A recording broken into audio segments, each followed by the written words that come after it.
I don't typically expect my review score to go down after a second watch, but that happened in The Matrix Resurrections. It's a terrible film. Through the first watch, I was kind of leaning on a 2 to 3 out of 5, but it's a 1 out of 5 for me. It's a bad, bad movie. So what's this film about? Neo and Trinity don't die at the end of Revolutions. The machines grab them and save their lives and rebuild them and take years to figure out how to connect them back into the Matrix. And it's an upgraded Matrix, different than the one from the original trilogy. Neo and Trinity are put in because they produce more power than normal people. Keeping them alive kind of, I don't know, do they produce that much energy? It just kind of seemed like a bad reason to keep them alive. I did like that this Matrix is an upgrade based more on modern times, so there's the internet, there's cell phones, no more running to phone booths to get yourself out of the Matrix. Actually thought these upgrades were pretty cool. I like that Seek, the operator, was able to be visible and speak to the whole crew while they're inside the Matrix. Like I said, it had me. It had me hooked a bit the first half hour or so, but it just slowly falls apart after that. And honestly, it's the action that does it for me. Basically, from the train scene on, it just felt like a boring movie. A Matrix film should have great action. The first film was revolutionary with bullet time and wire fu, and the freeway scene from Reloaded, for example, is one of the best chase scenes that I can think of. But the action in Resurrections just isn't satisfying. It's hard to follow because it's close-up, shaky cam. When they pull back, it looks bad. For example, the Morpheus 2 fight in the dojo, which is a nod to the first film, it just looks off to me, and I think it's because it's a green screen background. I don't know why any filmmaker thinks that green screen is better than practical. It isn't.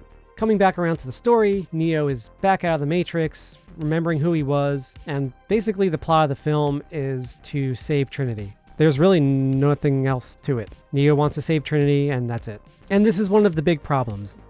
Neo is just emo the whole time. It's basically Sad Keanu the whole movie. Keanu Reeves isn't known for being the best actor. I mean, he's a good action star, but he really kind of just phones it in for the whole movie. He's just sad, and he doesn't even really have powers. Every once in a while we get an energy blast, which I don't even really remember him doing in the original trilogy. It's kind of his only move in this one. It's a little confusing. That's why I watched it twice. I needed to pick up on some plot beats that I missed the first time around, mostly with the new Morpheus. I didn't really expect to wind up hating this movie. It just feels like an unnecessary cash grab to me. It's just bad. It has bad casting, bad acting, bad cinematography, bad action, a bad story, bad everything. I still do kind of enjoy the first half hour or so. I like seeing all of the changes that they made, all the cool glitches with the first Matrix film, seeing some of the plot beats play out but differently, seeing Thomas Anderson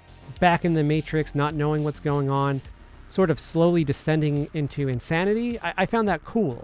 It was spliced with way too many clips of the first film, which was dumb. I'm not sure if that's really to just get their point across or for new viewers to make connections very easily, which, I mean, this isn't really a reboot.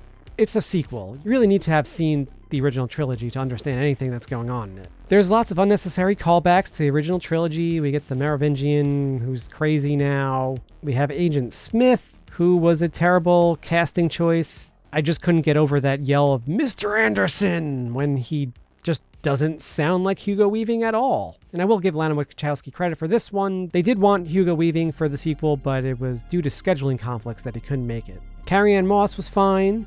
Bugs I found was fine. Neil Patrick Harris, I didn't believe him to be too bad and menacing. He was fine overall, I guess. Everyone else was sort of forgettable. Oh, wait, no. Jada Pinkett as old Niobe.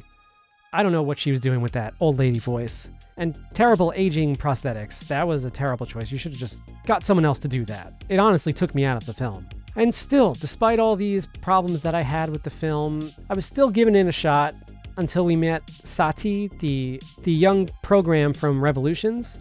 She gives the new crew a plan on how to save Trinity, and it really just fell apart from here. I had trouble paying attention. It's weird, especially when like 5 minutes earlier, Bugs tells Neo that there's no way right now that they can save Trinity. And then like 5 minutes later, Sati's like, oh no, we'll just do this and we'll get her out. And then just more bad action for like another hour plus. until it's revealed that Trinity has the one powers, sort of. In this 7th version of the Matrix, it seems like it relies on 2 ones, or 2s. The very end, we see Neo and Trinity being able to fly around and do all that cool stuff. So, are they setting it up for a sequel? It seems like it to me. I just felt like this whole movie was unnecessary. I don't plan on watching it ever again. And let me say this, I love the original Matrix. I don't necessarily love Reloaded and Revolutions, but when I watch The Matrix, I watch them all. I don't love the way they wrap up the story and where they go with it. Matrix Revolution spends most of its time outside of the Matrix in Zion and with people not named Neo, but it tells a complete story and it has a satisfying enough ending. This movie basically retcons everything, which I guess is fine. Neo no longer is the Messiah-like savior for the people. Kind of ruin Morpheus, making him not really a hero anymore.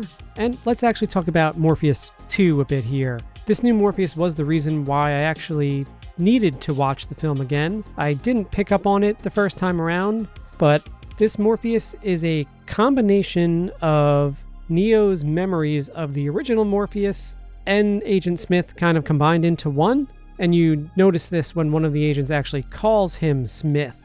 And I thought this whole sequence was kind of cool.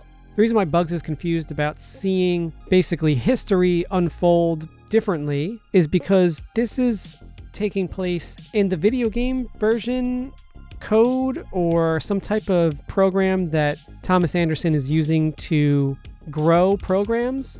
So it's almost like a Matrix inside the Matrix. So that's why Neo freaks out when he first sees this new Morpheus in the restroom. It's because it literally is a video game version of Morpheus that he created. As an agent, it still is kind of confusing here. This Morpheus is literally a creation of Neo. So on the one hand, Neo has less power in this movie, but on the other hand, he has actual more power like that of a god because he's literally creating life. As Morpheus 2 is extracted from computer software inside the Matrix and brought into the real world. Crazy. Now, these concepts is what I enjoyed about the film and why I kept giving it a chance as I was watching it, but it very quickly falls apart when the focus shifts to Trinity, and then just way too many different storylines with the new Agent Smith, the analyst, escaping Io. I really just think it was a bad script. If you think about it, it was both kind of cool and stupid to have Thomas Anderson, Neo, as a video game developer, creating a game based off his memories as a way to make him kind of hide inside this new Matrix. But doing so, the analyst, I guess, just wasn't that smart because Thomas Anderson gets obsessed with all of this and basically the plot of the movie happens. He starts losing it and wanting to figure out the truth. It's just a bad movie. But I guess my biggest issue is that this movie does nothing right. It doesn't do the story justice. It kind of ruins the original trilogy. And it also has terrible action. It has terrible casting. It's just terrible. I don't know what else to say. I wasn't expecting the best film out there, but I was expecting to have at least a good time, and I did not. It's just unnecessary, even though it does a couple cool things. So, what did you think of The Matrix Resurrections? Let me know in the comments. If you haven't checked out my video on why people hate the Matrix sequels, check it here. And until next time, see you later.